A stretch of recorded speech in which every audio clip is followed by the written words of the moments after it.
عزیز بھائیوں دوستوں بزرگوں، اللہ تبارک و تعالی کی رحمت کا سمندر خوب جوش پر ہے۔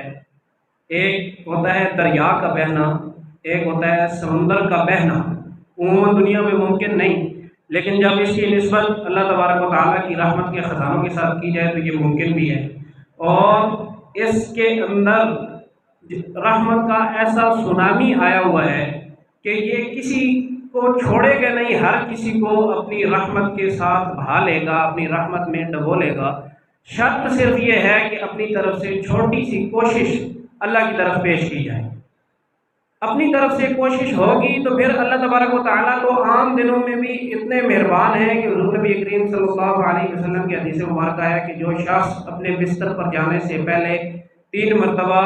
یہ کلمات کہہ لے، استغفر اللہ العظیم الذی لا الہ الا هو الحی القیوم واتوب الیہ، چھوٹا ہے، 3 مرتبہ کہہ لے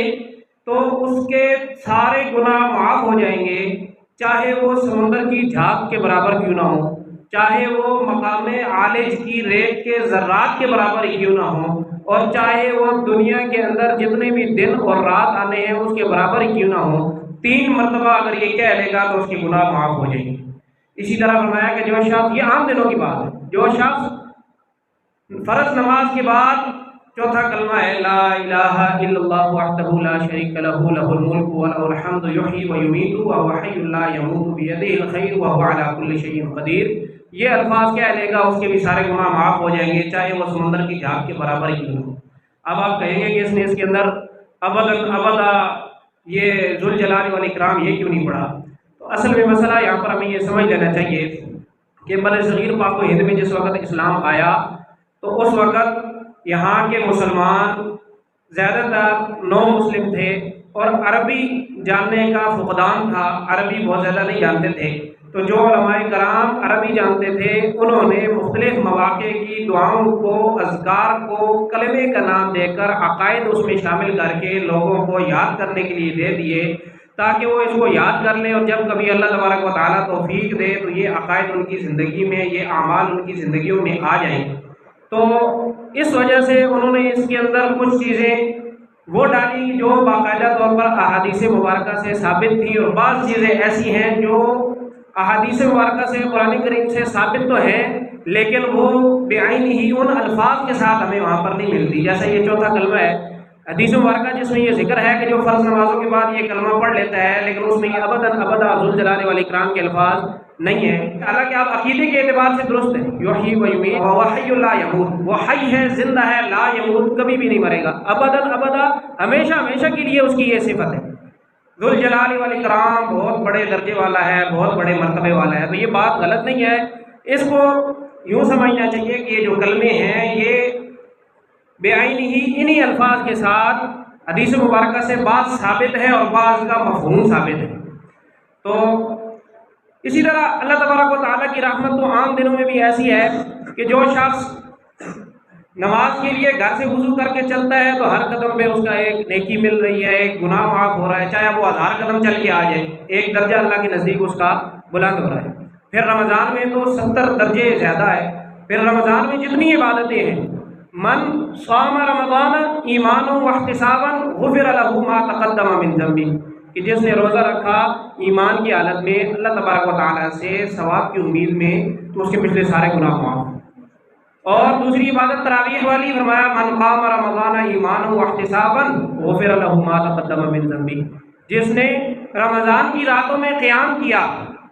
اس کے بھی پچھلے سارے گناہ معاف ہو جائیں گے۔ اور اعتکاف کی بات آئی، فرمایا من اعتکف رمضان ایمانا واحتسابا غفر له ما تقدم من ذنبہ، کہ ہر عمل پر جس نے لیلۃ القدر میں قیام کر لیا، عبادت کر لی، اس کے سارے گناہ معاف ہو جائیں گے۔ تو یہ ہر قدم پر رمضان میں اللہ تبارک و تعالیٰ کی طرف سے حضور نبی کریم صلی اللہ علیہ وسلم کی سچی ترین زبان سے یہ اعلان آ رہا ہے کہ پچھلے سارے گناہ معاف ہو جانے ہیں، معاف کرا لو۔ موقع ہے اس وقت، اللہ تبارک و تعالیٰ چانس دے رہے ہیں، اللہ تعالیٰ کہہ رہے ہیں کہ سارا سال تم نے اپنی مرضی کی ہے، اب رمضان کا مہینہ ہے، چانس ہے، موقع ہے، میری رحمت بھی خوب جوش پر ہے، معاف کروا لو، معاف ہو جائیں گے۔ البتہ ان حدیث کی مبارکہ بارے میں جن میں یہ بات آتی ہے کہ پچھلے سارے گناہ معاف ہو جائیں گے، علماء کرام نے ان اصولوں کی روشنی میں جو قرآن و حدیث سے ثابت ہیں یہ مسئلہ مستنبط فرمایا ہے کہ یہاں پر مراد صغیرہ گناہ ہوتے ہیں، اس لیے کہ حضور نبی کریم صلی اللہ علیہ وسلم نے فرمایا کہ کبیرہ گناہ بغیر توبہ کیے معاف نہیں ہوتے۔ تو صغیرہ گناہ بھی اگر سارے کے سارے معاف ہو جائیں تو انشاءاللہ اللہ تبارک و تعالیٰ کی رحمت سے کبھی امید ہے کہ پھر اللہ تعالیٰ کبیرہ گناہوں سے توبہ کی توفیق بھی عطا فرما دیں گے۔ تو کبیرہ گناہوں میں کیا باتیں آتی ہیں؟ کچھ وہ چیزیں جن کو اللہ تبارک و تعالیٰ نے حرام قرار دے دیا وہ کبیرہ گناہ ہیں، اور جو فرائض کو چھوڑ دینا، فرض کو چھوڑ دینا، واجبات کو چھوڑ دینا، یہ بھی کبیرہ گناہ ہے۔ تو ان کی بغیر توبہ کے فرض جو ہوتے ہیں نا، فرض بغیر توبہ کیے اگر اس کو چھوڑ دیا، وقت گزار دیا، اور بغیر قضا کے معافی نہیں، یہ پکا اصول ہے۔ فرض آپ سے زندگی میں جہاں پر بھی رہ گیا اس کی قضا کرنی ضروری ہے۔ تو یہ جمعہ المبارک ہے جو رمضان المبارک کا آخری جمعہ ہے، جمعہ الوداع ہے۔ ہم نے سمجھنا یہ ہے کہ جمعہ الوداع کیا ہے۔ تو بھائیو، دوستوں اور بزرگوں، ہم نے قرآن اور حدیث میں دیکھا تو یہ وداع ہمیں کہیں نہیں ملا۔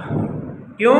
جو شریعت لانے والی ذات ہے وہ حضور نبی کریم صلی اللہ علیہ وسلم کی ذات ہے، ان سے سیکھنے والے صحابہ اکرام رضوان اللہ تعالیٰ علیہ اجمعین ہیں، ان سے ہمیں کہیں بھی جمعہ الوداع کو بطور وداع کے منانے کا ثبوت نہیں ملا۔ اس لحاظ سے بہت اہمیت کا حامل ہے کہ رمضان المبارک کا جمعہ ہے بھی جمعہ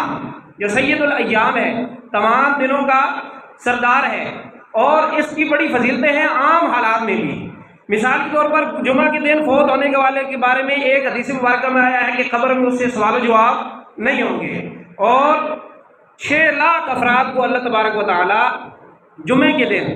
جہنم سے بری فرماتا ہے، جن پر جہنم واجب ہو چکی ہے۔ یہ عام حالات کی بات ہو رہی ہے، رمضان کی بات نہیں۔ عام دنوں میں ایک نیکی پر 10 کا اجر ہے، جمعے کے دن ایک نیکی پر 70 کا اجر ہے۔ اور جمعے کے دن چھوٹا سا عمل ہے، سنت سمجھ کے ناخن تراشنا، اس کے بارے میں فرمایا کہ اس سے پچھلے جمعے تک کے سارے گناہ معاف ہو جاتے ہیں، اور 3 دن اس پر مزید ہے۔ گویا کہ پچھلے 10 دنوں کے سارے گناہ، صرف چھوٹا سا کام ہے، اپنی ضرورت کا کام ہے، اپنی صفائی کرنی ہے، ناخن تراشنے ہیں جمعے کے دن سنت سمجھ کر، سنت طریقے سے، تو اس سے کیا ہو جائے گا؟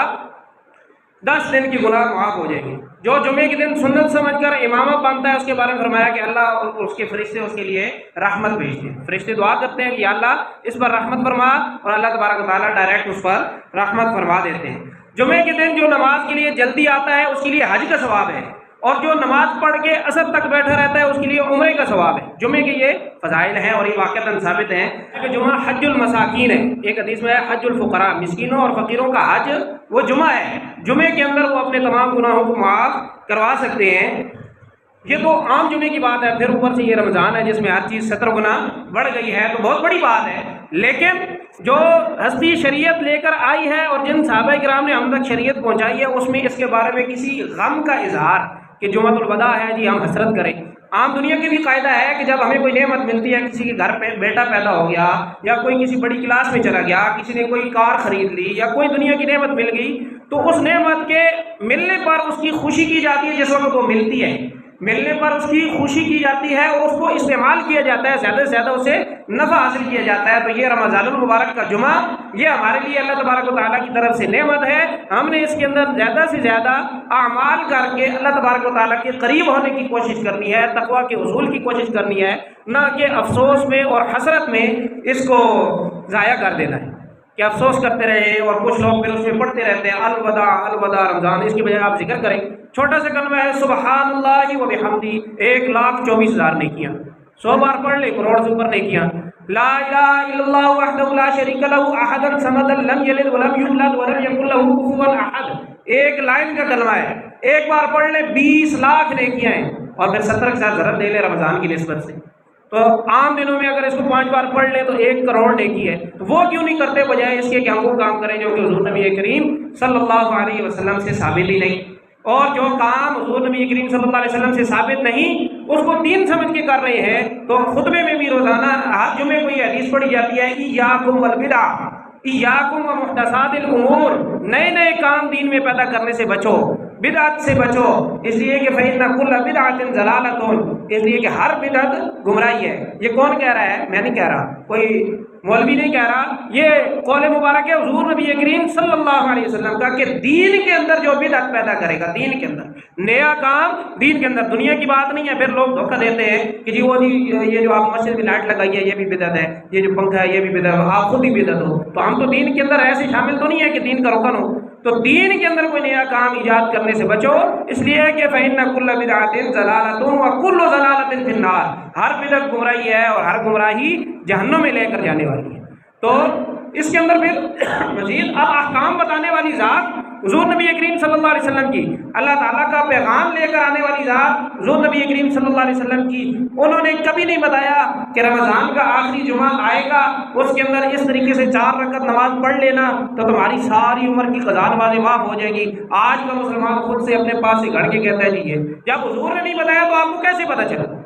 جب بتانے والے نے، لے کر آنے والے نے آپ کو بتایا نہیں، کہیں پر بھی نہیں ملتا، اپنے پاس سے ایک چیز ایجاد کر لی ہے، تو اس سے بھی ہم نے بچنا ہے۔ فرض کے بارے میں اصول عرض کر دیا ہے کہ فرض بغیر قضا کے معاف نہیں ہوگا، فرض اور واجب کی قضا کرنا لازم ہوگی۔ حضرت مولا علی قاری رحمۃ اللہ علیہ بہت بڑے محدث گزرے ہیں، انہوں نے ایک کتاب لکھی ہے الموضوعات الکبریٰ، بڑی بڑی گھڑی ہوئی حدیثیں، یعنی ایسی حدیثیں جو گھڑ لی گئی ہیں اور بہت زیادہ مشہور ہوگی، ان میں اس قضاء عمری والی کا ذکر کیا ہے کہ یہ لوگوں نے اپنے پاس سے گھڑ کر حضور نبی کریم صلی اللہ علیہ وسلم پر تہمت لگا دی ہے، اور آپ صلی اللہ علیہ وسلم کے بارے میں، جھوٹ بولنے والے کے بارے میں آپ صلی اللہ علیہ وسلم خود ہی بتا کر گئے ہیں، من کذب علی متعمدا فلیتبوأ مقعدہ من النار، کہ جو جان بوجھ کر مجھ پر جھوٹ بولے گا اس کو چاہیے کہ اپنا ٹھکانہ جہنم میں بنا لے۔ پھر جب اس قسم کی وعیدیں ذکر ہوتی ہیں تو یہ سوچنا چاہیے کہ یہ کون وعید دے رہا ہے، جو کہ جس کے بارے میں اللہ تعالیٰ کہتے ہیں امت کے حق میں رؤوف رحیم ذات ہے، حریص علیکم ہے، وہ جب دھمکی دے رہا ہے تو اس کا مطلب ہے کہ بات کوئی بہت بڑی ہے کہ جس میں شفقت پر غضب غالب آ رہا ہے۔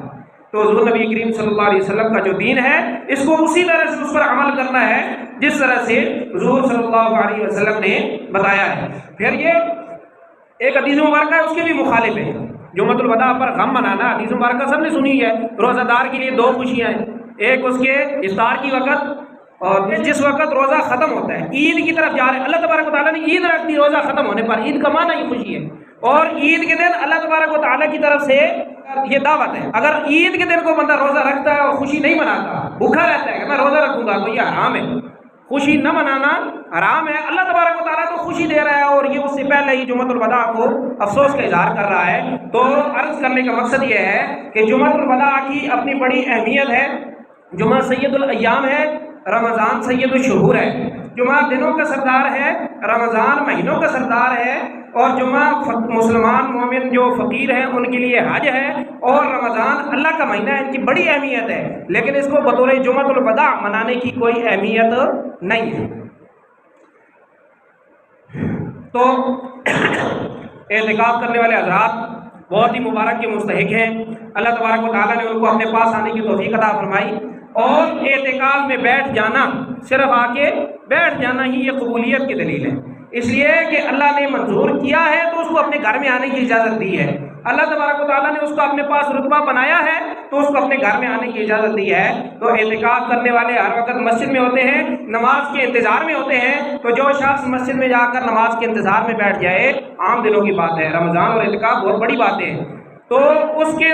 جلیس، اس کے ہم نشین، اس کے ساتھ بیٹھنے والے، حضور نبی کریم صلی اللہ علیہ وسلم نے فرمایا وہ فرشتے ہوتے ہیں، فرشتے اس کے ساتھ مصافحہ کرتے ہیں، اس کی دعا پر آمین کہتے ہیں، اگر کبھی وہ بیمار ہو جائے تو اس کی عیادت کرتے ہیں، اور اگر وہ کسی مشکل میں پھنس جائے تو اللہ کے حکم سے اس کی مدد کرتے ہیں۔ آپ صلی اللہ علیہ وسلم نے فرمایا کہ کچھ لوگ مسجد کے کھونٹے ہوتے ہیں، مسجد کی میخیں ہوتی ہیں جو مسجد میں مضبوطی سے گڑ جاتے ہیں، پھر جب وہ مسجد میں نہیں آتے تو مسجد ان کو یاد کرتی ہے اور روتی ہے، اللہ تبارک و تعالیٰ سے ان سے دوبارہ ملانے کی دعا مانگتی ہے اور ان کے فراق میں روتی ہے، اور فرشتے جو ہوتے ہیں جب تک وہ مسجد میں بیٹھے رہتا ہے نماز کے انتظار میں، فرشتے اس کے لیے دعا کرتے ہیں۔ کیا دعا کرتے ہیں؟ اللہم اغفر لہو، اے اللہ اس کی مغفرت فرما دے، اللہم ارحمہ، اے اللہ اس پر رحم فرما دے، اللہم تب علیہ، اے اللہ اس کی توبہ قبول فرما۔ فرشتے دعا کر رہے ہیں جب تک نماز کے انتظار میں بیٹھا ہے، کوئی عمل نہیں کر رہا۔